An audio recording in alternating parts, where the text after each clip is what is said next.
Hey everyone, this is Brianne with my ABA Mentor, and today I want to answer the question of how much does it cost to become a BCBA?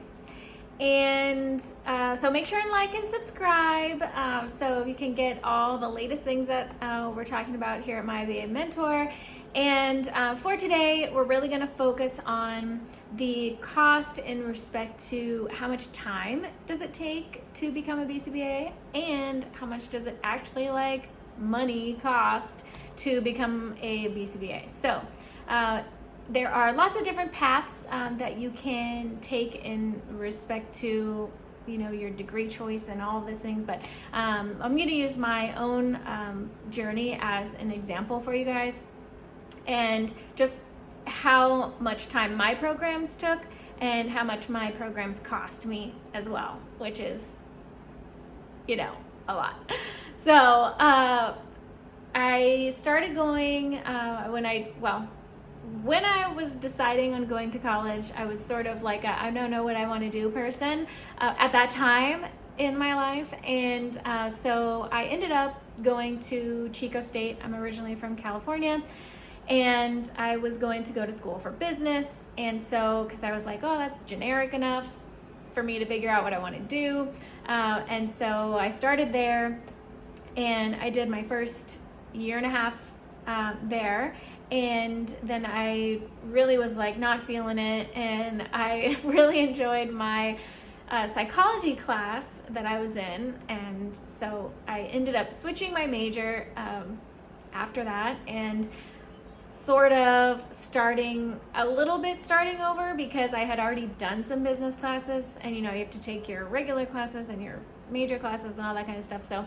I ended up switching schools, and I went from Chico State to Hawaii Pacific University, and really was just I don't know if I'm into where I'm going right now, so I'm just going to make a big change, and I'm going to move to Hawaii and go to school there, and that's exactly what I did.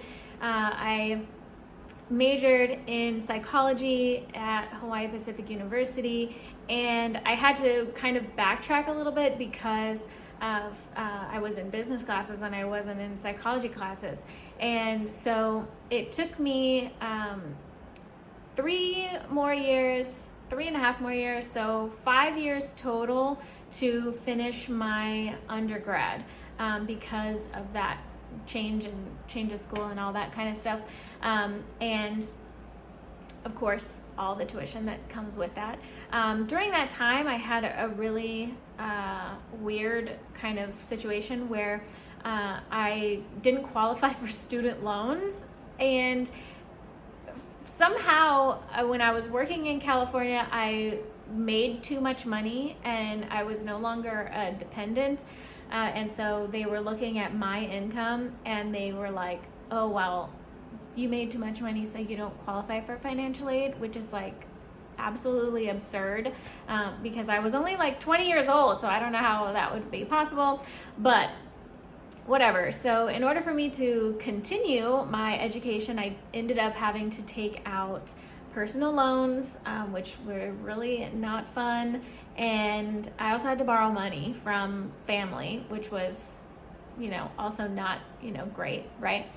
But without that, I honestly wouldn't have been able to continue my education. So I finished my 5 years so far in my undergrad, and then decided to continue on after to graduate school because I got to the end of my psychology degree.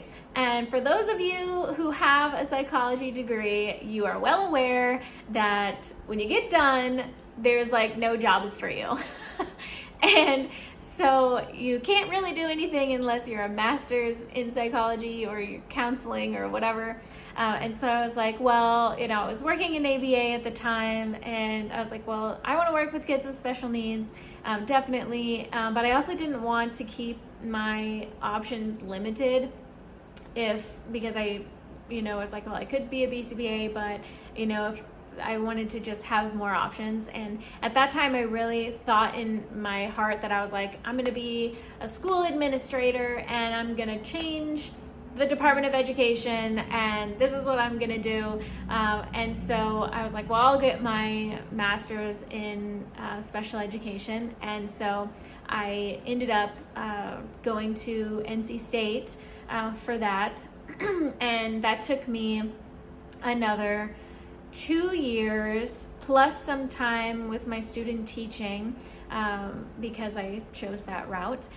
And of course, more student loans. Yay! But I ended up finishing that program, and that was great.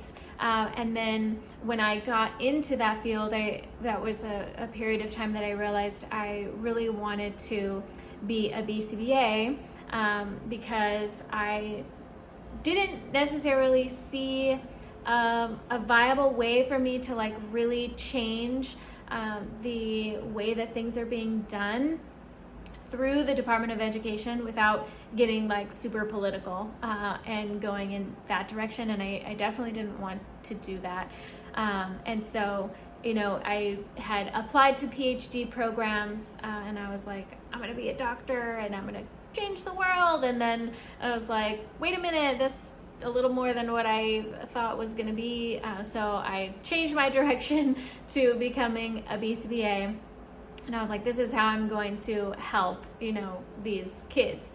And so after my master's, so now I'm 7 years in, 7.5 years in, time-wise, then I decided to go to the Chicago School of Professional Psychology and do my BCBA specialization, because I already had my master's, so I had to do a year of classes through that.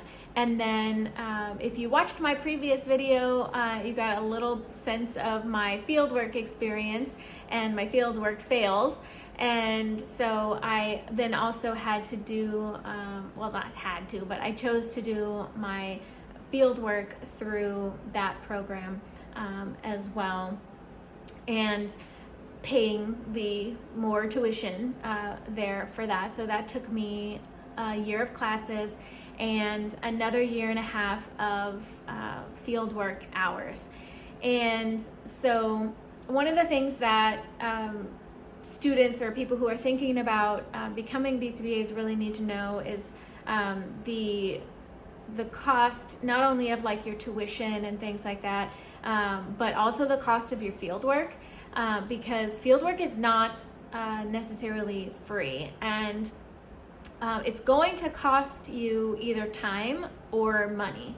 And so if you are with a company who potentially does fieldwork, a lot of times it's going to come with contracted time as being a supervisor, or you're going to pay that supervisor's time, which, you know, you're going to have to really decide, you know, what is important to you.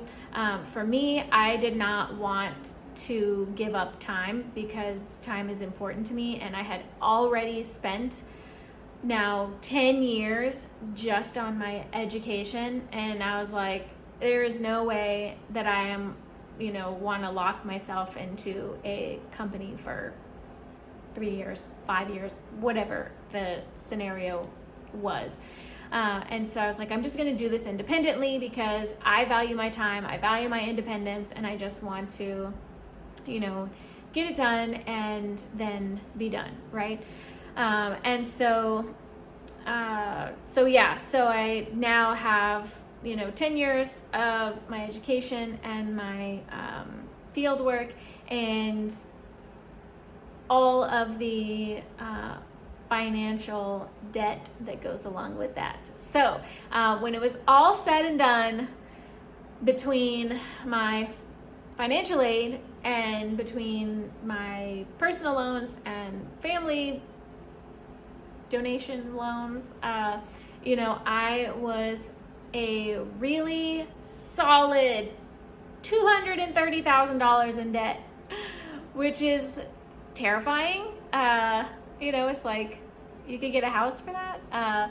But that was, my path, and that was the choices that I made and what was required of me if I wanted to pursue continuing my education and pursue my passion in this field as a BCBA. And so if you are out there thinking, this is something that I want to do, I'm very passionate about this field, you really need to be prepared for the reality of how long it will take and what's going to be required and how much that is going to cost you one way or another, whether you are paying it out yourself or if you are getting financial aid.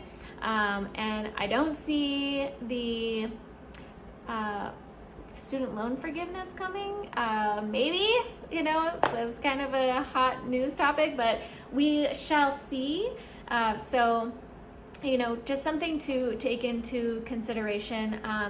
And, if you are looking for mentorship, if you are, interested in, having someone by your side through this process and able to give you like real life, this is my recommendation, this is what you should do, and this is why, because I have, lived through this last period of time.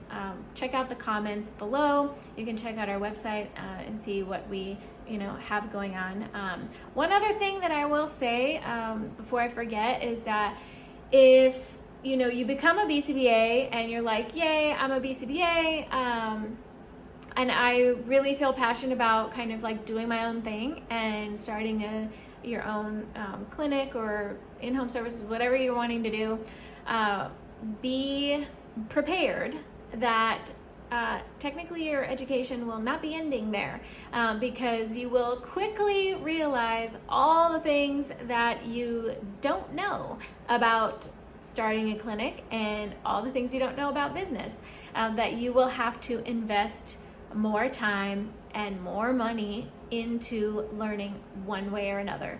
And I'll tell you right now, there's only so many free resources out there for you.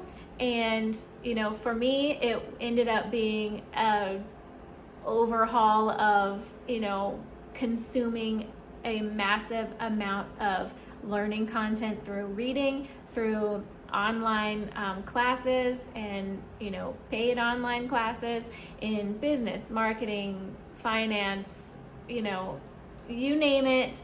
I took classes in it, and that has really been the last 10 years of what I've been doing, because your education and your professional development and your professional growth does not stop there. And so, yes, be aware. And, if there's something you want to commit to, more power to you. You can do it. And, but go in with transparency, with your eyes wide open, so that you know what to expect, you know what's coming. Again, my name is Brianne with my ABA Mentor, and check out the comments if you are looking for some mentorship and some coaching. And see you at the next video.